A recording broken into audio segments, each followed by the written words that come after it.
Recognizing the member for Ladysmith-Oceanside. Thank you, Honourable Speaker. I rise today to speak on motion M201 that this House affirms its commitment to affordable, equitable and accessible clean water as an important component of Canadian sovereignty. I have to admit, I did find the wording of the motion a little bit odd without having heard from the member, because it focuses on Canadian sovereignty. We're the provincial government. When it comes to water, the province holds the responsibility for natural resources, including water use and development, while the federal government holds responsibility for boundary and transboundary waters.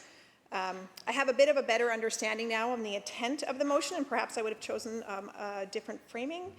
But I will never shy away from the opportunity to talk about the importance of watershed security and all the actions that the government has taken to ensure watershed security for all British Columbians. I recognize now that the members are focused on the infrastructure part of the water delivery, but water that runs into that infrastructure needs to come from somewhere, and those places need to be protected. And this government doesn't just talk about watershed security. We back it up with generational actions and investments.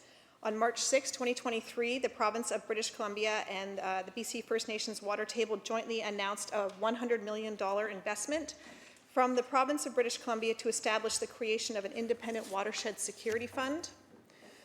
Through innovative approaches and strategic partnerships, the Watershed Security Fund aims to address the urgent and long-term needs of watersheds, and it provides a permanent and enduring funding stream for watershed projects across British Columbia. The Watershed Security Fund grants program funds freshwater projects focused on ecosystem health, on reconciliation, on climate resilience, and on sustainable economies. And through collaborative approaches, they aim to address urgent and long-term needs, and it's working. To date, through 2 intake processes, the Watershed Security Fund has funded 54 projects totaling just under $12 million, with the results of a 3rd intake scheduled to be released this spring. The Watershed Security Fund sees watershed security as a shared responsibility, requiring that everyone within the watershed activity actively contribute to its care and its preservation. And we are starting to see that philosophy and understanding move beyond just government-funded entities. Recently, Mosaic Forest Management announced that they're testing a new kind of forest management in the Coxsila watershed. This is a multi-year pilot project on Mosaic private lands in the Coxsila watershed on Vancouver Island to demonstrate how working forests can deliver both economic performance and environmental resilience by integrating watershed stewardship and services. Mosaic President Duncan Davies said the pilot is about figuring out what works by combining sustainable forestry with watershed stewardship and other land solutions.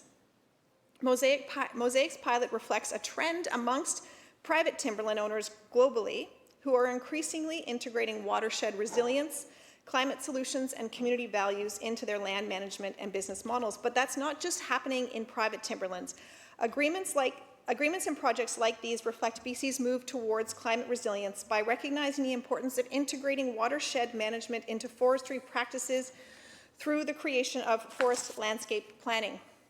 Among many things achieved by forest landscape planning is the recognition that the forest where fiber is extracted, where the fiber that creates good jobs and strong communities, is also where the watersheds that provide clean and reliable drinking water to those same communities, to those workers, and to those families are located.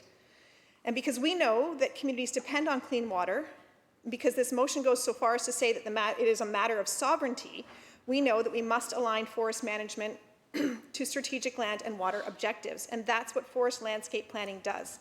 A strong example of this is the recently announced FLP co-created between Western Forest Products and the Numgis First Nations.